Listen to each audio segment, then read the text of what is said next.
আমরা বিভিন্ন ধরনের পরমাণু মডেল পড়েছি, থমসন পরমাণু মডেল, রাদারফোর্ড পরমাণু মডেল এবং বোর পরমাণু মডেল। আমাদের কাছে সবচেয়ে আপডেট পরমাণু মডেল হচ্ছে বোর পরমাণু মডেল। বোর পরমাণু মডেলে অনেক সফলতা আছে। আমরা যদি বলি বোর পরমাণু মডেলের সবচেয়ে বড় ব্যর্থতা কি, বোর পরমাণু মডেলের সবচেয়ে বড় ব্যর্থতা ইলেকট্রনের অবস্থান সঠিকভাবে ব্যাখ্যা করতে পারেনি। ইলেকট্রনের অবস্থান সঠিকভাবে ব্যাখ্যা করার জন্য তরঙ্গ বলবিদ্যা একটা পরমাণু মডেল দেয়, সেখানে একটা আমরা সমীকরণ পাই ল্যামডা সমান H/mv। এই সমীকরণটা দিয়েছে বিজ্ঞানী লুই ডি ব্রুগলি, ফ্রান্সের বিখ্যাত পদার্থবিজ্ঞানী লুই ডি ব্রুগলি সমীকরণ দেয় ল্যামডা সমান H/mv। এই সমীকরণটা কি বলছে, কোনো বস্তুর ভর এবং বেগ থাকলে তার তরঙ্গদৈর্ঘ্য পাওয়া যাবে। আমরা জানি ইলেকট্রনের ভর আছে এবং ইলেকট্রন হচ্ছে ঘূর্ণায়নশীল, ইলেকট্রনের গতিবেগ আছে, সুতরাং ইলেকট্রনের ক্ষেত্রে কি পাওয়া যাবে, তরঙ্গদৈর্ঘ্য পাওয়া যাবে। ল্যামডা সমান এখান থেকে আমরা লিখতে পারি 1/mv। তার মানে কোনো বস্তু যদি ভরবেগ বেশি হয় তার তরঙ্গদৈর্ঘ্যের মান কম হবে, কোনো বস্তুর ভরবেগের মান কম হলে তার তরঙ্গদৈর্ঘ্য বেশি হবে। ইলেকট্রনের ভরবেগ কম হয় তার তরঙ্গদৈর্ঘ্য বেশি।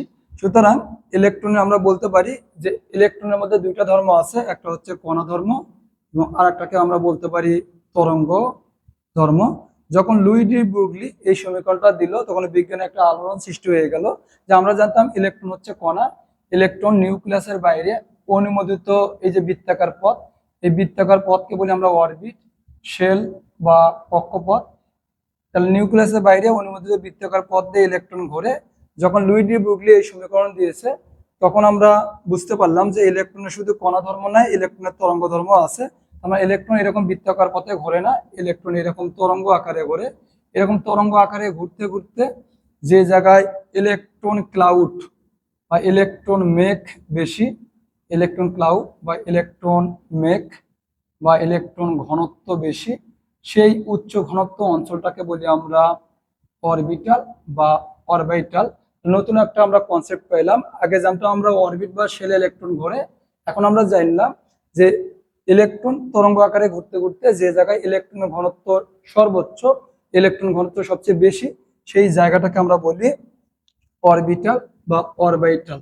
এখন অরবিটাল কতটুকু সম্ভাবনা বোঝায় ইলেকট্রন পাওয়ার, ইলেকট্রন পাওয়ার 90 থেকে 95% সম্ভাবনা অঞ্চলকে আমরা বলি অরবিটাল।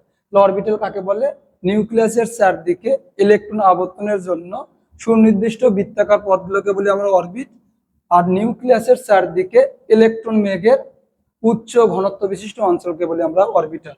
নিউক্লিয়াসের চারদিকে ইলেকট্রন মেঘের উচ্চ ঘনত্ব বিশিষ্ট ত্রিমাত্রিক অঞ্চলকে আমরা বলি অরবিটাল। ত্রিমাত্রিক মানে 3D, 3 ডাইমেনশনাল।